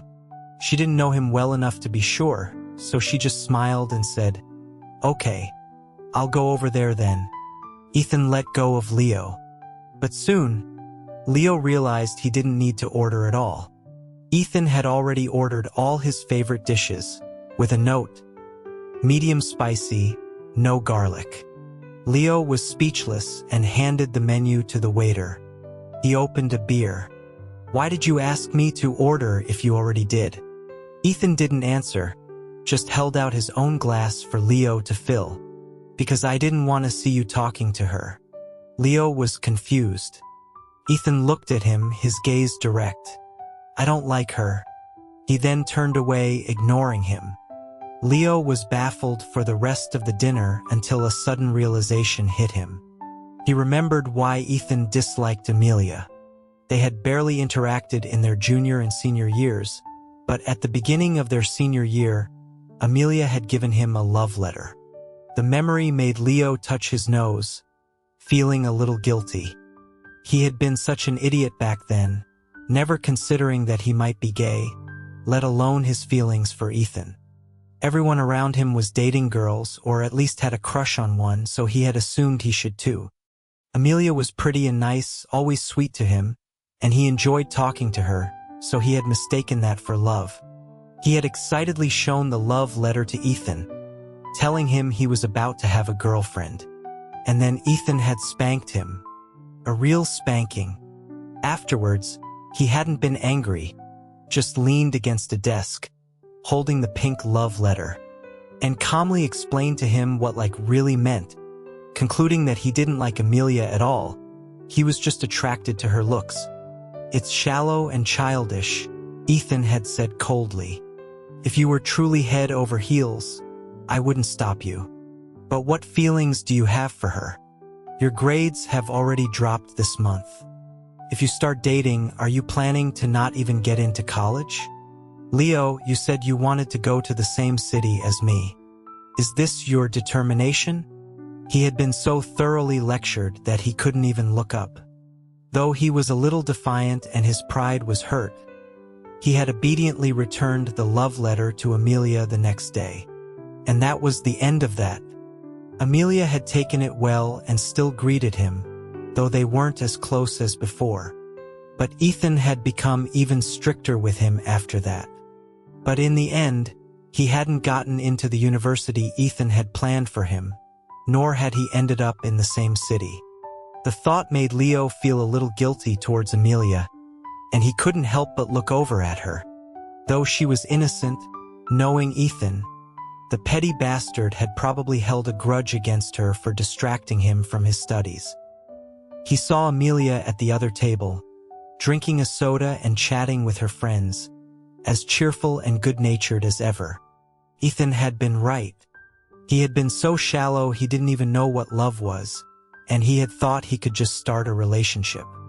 If he had actually gotten together with Amelia, it would have been disrespectful to her. Leo watched her for a few more moments before turning back, only to meet Ethan's gaze. "Enjoying the view?" Ethan asked coldly. The question was so passive-aggressive that Leo frowned. "What are you talking about?" Ethan also glanced at Amelia. "I remember she gave you a love letter in high school. Why are you staring at her? Still have feelings for her? Regret that I broke you up? Are you insane?" Leo was fed up with Ethan's ability to stir up trouble. Everyone was busy chatting, but he still lowered his voice and said through gritted teeth, "Ethan, what the hell are you talking about?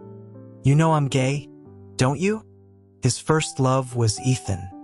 It was one thing to be clueless in high school, but now, how could Ethan not know he had no interest in women? Leo's fists itched. He was sure Ethan was doing this on purpose, just to pick a fight with him. "Don't look for trouble," Leo warned. "Even if I do find someone else, it'll be a guy, not a girl." Ethan's expression, which had softened slightly at "you know I'm gay," darkened again at the last sentence. He gripped his glass, his face like stone, his dark eyes fixed on Leo, looking almost menacing. "Say that again. Someone else? Who are you planning to find?" Leo realized he had misspoken. No matter how much Ethan loved him, he had been a serious and responsible boyfriend, and he had dumped him without a second thought. He was the one at fault. To talk about finding someone else now was just cruel. He wanted to apologize but didn't know how. "No one. I was just talking nonsense," he muttered. Ethan continued to stare at him, as if judging the truth of his words. After a moment, he let out a low, sarcastic laugh and turned away, starting to drink with someone else, leaving Leo with his cold back. For the next hour, Ethan didn't say another word to him. Towards the end of the party, the room was in an uproar. Everyone had had a little to drink, and their faces were flushed from the heat. The food had been cleared away, replaced by rows of beer bottles for drinking games. Leo's luck was terrible. He had already been penalized 3 times and was about to take his 4th drink when a slender, clean hand reached out and stopped him. "I'll take it," Ethan said, his expression neutral. "This game allows for a substitute, right? I'll drink for him." Leo was stunned. His head was fuzzy from the alcohol, his eyes misty, his lips red. He looked dazed and innocent. He slowly processed what Ethan had said and reached for the glass. "You don't have to, I can drink it myself." But Ethan wouldn't let him, raising his hand high. Leo reached for it and stumbled, falling into Ethan's arms. Ethan, holding the glass with one hand, steadied him with the other. Leo ended up sprawled on Ethan's shoulder, the faint smell of alcohol on him, his hot cheek pressing against Ethan's. At that exact moment, they both turned their heads. A soft touch. Their lips brushed against each other.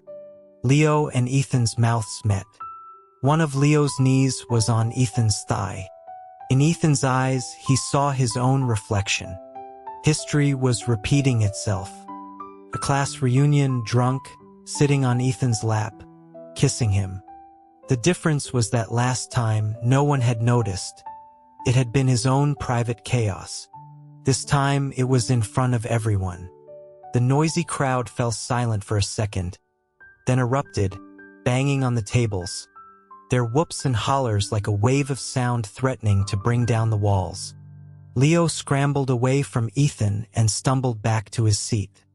The guys were still clapping and laughing. The girls were a bit more reserved, but were also laughing so hard they were leaning on the table. No one suspected their real relationship. They just saw it as a fun, exciting accident. Someone even said to Leo, "Don't be shy, man. You kissed our class president. Your relationship is close enough for a kiss. We wouldn't mind if you did it again." Leo's ears were burning. He gave the guy the middle finger. "Screw you." He didn't dare look at Ethan. He didn't know what Ethan would think. They had broken up, were in the middle of a Cold War just a moment ago, and now they had accidentally kissed again. Would Ethan be disgusted? Or would he just brush it off? Leo's mind was in a turmoil, but he couldn't bring himself to look up, turning his head slightly to avoid Ethan's gaze. In the end, Ethan drank the penalty shot. And another one after that because the substitute had to drink double. He drank it down without a word, his expression unchanged, as if it were water. And that glass had been the strongest, mixed with a little whiskey. The others gave him a thumbs up. "Impressive, man." Matt, standing behind Leo, clapped him on the shoulder and joked, "Our class president really cares about you, Leo. You should offer yourself to him in return." Leo weakly said "screw you" for the second time. He knew Ethan was good to him. Too good. He took care of him in every way, and sometimes that was what hurt the most. Luckily, Leo wasn't penalized again in the following rounds. It was Ethan who had bad luck. It was almost 9, and people were getting ready to leave but were reluctant to go. They played one last round, a word game. Whoever messed up had to drink and answer a question. Leo was on high alert, not wanting to get caught again.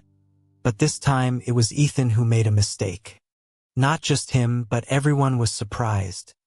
Ethan rarely lost at games that required quick thinking. Ethan was a good sport. "I bet. Go ahead."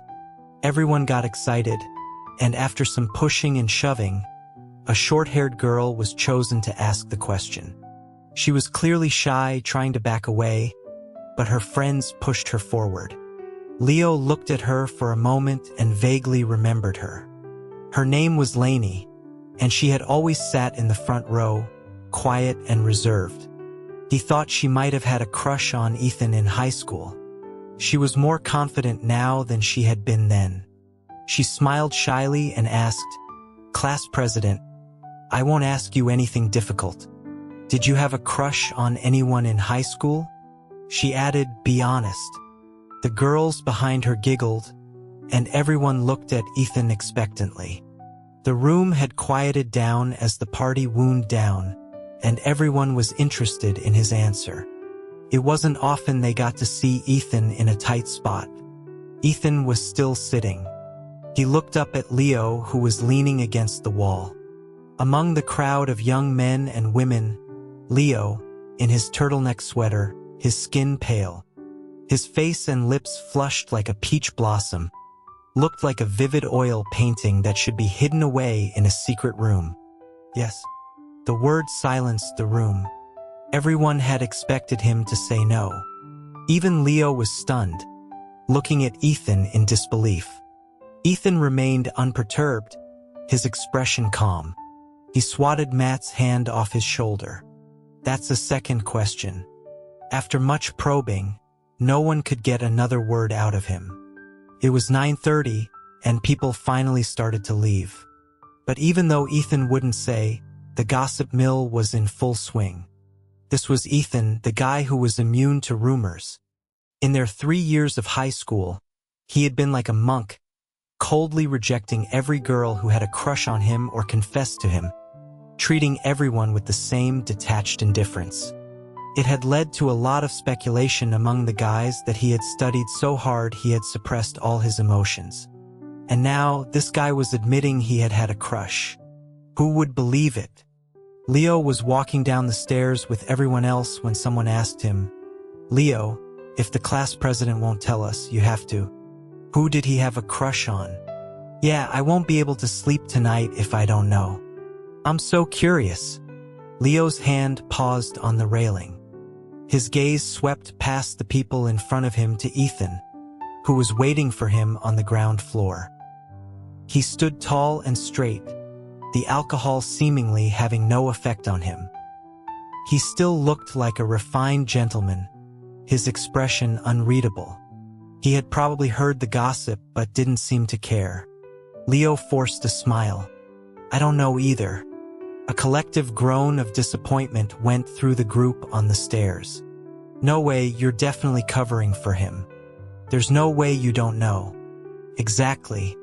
But after a moment, someone whispered confidently, "Stop guessing. It has to be Claire from class 3. She and Ethan were always close, and she was pretty and could sing. Weren't they always called the golden couple? If she hadn't moved abroad." But someone else quickly shushed them. All right, don't spread rumors. Could be someone from our class too. We have plenty of pretty girls." They joked around as they made their way down the stairs, but Leo was moving slowly, even pausing for a moment. Claire. He had caught the name amidst the noise. It was a pretty, elegant name, and the person was just as her name suggested. But for him, it landed with a heavy thud, sending ripples through his heart. He couldn't help but look at Ethan, wondering if he had heard what they had said. But Ethan was just standing there, waiting for him, his expression unchanged. Seeing Leo wasn't moving, Ethan took 2 steps toward him. "What are you daydreaming about?" He looked at Leo closely, his expression still cool, but his voice softened. "Did you drink too much? Can you walk? Do you feel sick?" Ethan's voice was almost gentle. For some reason, Leo felt a pang of grievance, his nose and eyes stinging, but he didn't want Ethan to see. He pushed Ethan's hand away. "I'm fine. I can walk." He then walked past him without looking back. They said their goodbyes outside the restaurant. The group dispersed, promising to meet again soon, some of them still singing as they stumbled away arm in arm. Leo and Ethan, of course, went together. The school wasn't far from their house, and since they had both been drinking, they decided to walk back to sober up. The cold air sobered Leo up a little. He clumsily put on his coat, but his fingers were numb from the alcohol, and he couldn't get the top few buttons done. Finally, Ethan couldn't stand it anymore. "Come here. I'll do it for you." Leo didn't want him to, but Ethan pulled him over and pushed him against a wall. As he did up the last button, his fingers brushed against Leo's chin, just below his lips. Leo was looking at him with misty eyes, his head tilted up slightly, as if waiting to be kissed. But Ethan quickly realized it was just an illusion. Leo pushed his hand away, a silent rejection. He looked down, his mind still foggy from the alcohol. "Ethan," he mumbled, "can you just stop being so nice to me?" His voice was filled with a clear frustration, like he was trapped in a maze with no way out, tired and lost. Ethan froze, his expression turning cold. He looked down at Leo. "What do you mean?" Leo leaned against the wall, his black coat swallowing him, making him look even thinner than the last time he had seen him. He felt a wave of frustration, a pain with no outlet, melting into his bones. He had wanted to say this back at the restaurant. "I know you're used to taking care of me, but we broke up. You don't have to." He added, "And don't say you're treating me like a brother. Brothers aren't like this." He was speaking from the heart, but his eyes were burning, his chest tight. Ethan's brow furrowed. Leo continued, "You were angry at me just now for what I said, but you still took that drink for me. I can't even button my own coat, and you have to do it for me. What kind of brothers are like that?" He let out a laugh, but his eyes were red. "We've been so close since we were kids. Everyone else thinks you're cold, but only I know you're a softie, that you care a lot about your family." He said, "But I'm 21 now. I don't need you to baby me like this. You should save all this attention for your future girlfriend." His voice trembled as he said the last word. Girlfriend. But he didn't want to show any weakness, so he forced a brave face. Ethan's expression was grim. Leo's eyes were red, but he had a small, ugly smile on his face. It reminded him of when Leo had broken up with him under a streetlight just like this one. Leo had looked at him with red-rimmed eyes, his voice trembling as if his world was ending. But he had refused to take back his words. Ethan couldn't hold back. He grabbed Leo's collar, his knee pressing between Leo's legs, pinning him against the wall. Leo hissed in pain. But before he could make another sound, he met Ethan's eyes. They were filled with anger, pain, as if he wanted to tear him to pieces, but it all eventually turned into a self-loathing. Leo's body went rigid. His fingers twitched, instinctively wanting to reach up and touch Ethan's face. He couldn't stand to see him like this. "Then why did you have to break up with me? Are you tired of me?" Ethan's voice was cold. After being friends for over a decade, being a couple lost its novelty? Anyone else out there is probably better than me, right? They'll indulge you, not control you, not be as possessive as I am. Is that it? He remembered Leo's reason for the breakup, that he was tired of it, that he realized his feelings were a mistake, that it was better to just be friends. But now, Leo didn't even want to be friends. They were just strangers living under the same roof, putting on a show. Ethan clenched his jaw. He knew Leo's nature. Since high school, he had been the center of attention, a little son that everyone was drawn to. Even the teachers, while sighing at his grades, found him lively and charming. Leo had no perseverance. His interest in anything lasted only a few minutes. He needed novelty and excitement in his life. Once things became routine, he got bored. Just like with Amelia. His eyes had lit up when he talked about her, full of hope, but with a little pressure from him, he had given up immediately. From the day they had started dating, he knew that to keep Leo, he had to tame him, to hold him tight, not rushing but never letting him go. It was the same now.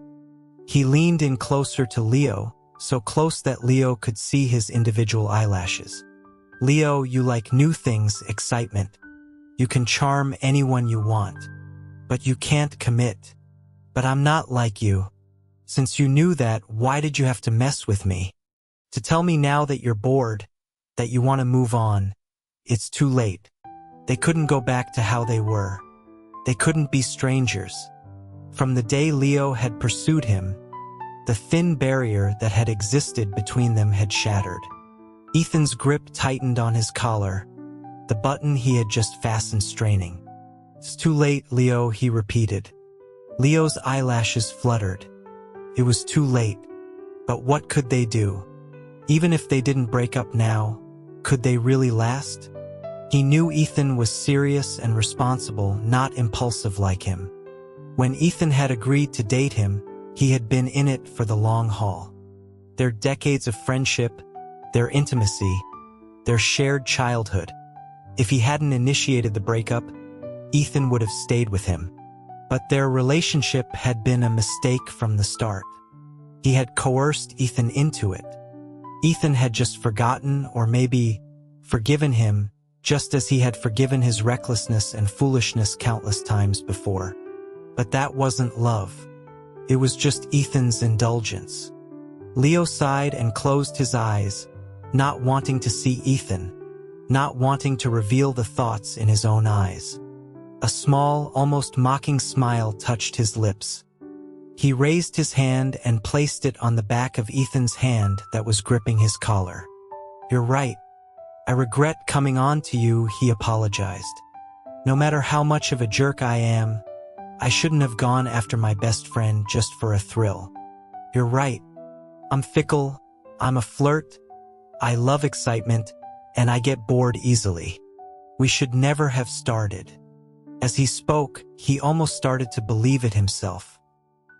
He opened his eyes and met Ethan's angry, pained gaze again, as if he wanted to devour him. But he knew Ethan wouldn't be able to. Even now, after he had hurt his pride and his feelings, Ethan would still have a soft spot for him. Ethan was so good. Like a dream floating over a lake in a forest at dawn. Something that only existed in fairy tales. Not for him. I'm sorry, bro, Leo said again, his eyes a little moist, a glint of what might have been tears, or just a reflection of the streetlight. Ethan let go. For a moment, Leo thought he saw disgust on Ethan's face, as if he hated himself for still being trapped by their decades of friendship, for being unable to just walk away. Ethan said nothing more and turned to leave. Leo followed silently behind him. When they got home, the lights were on. Susan and David were sitting together watching TV.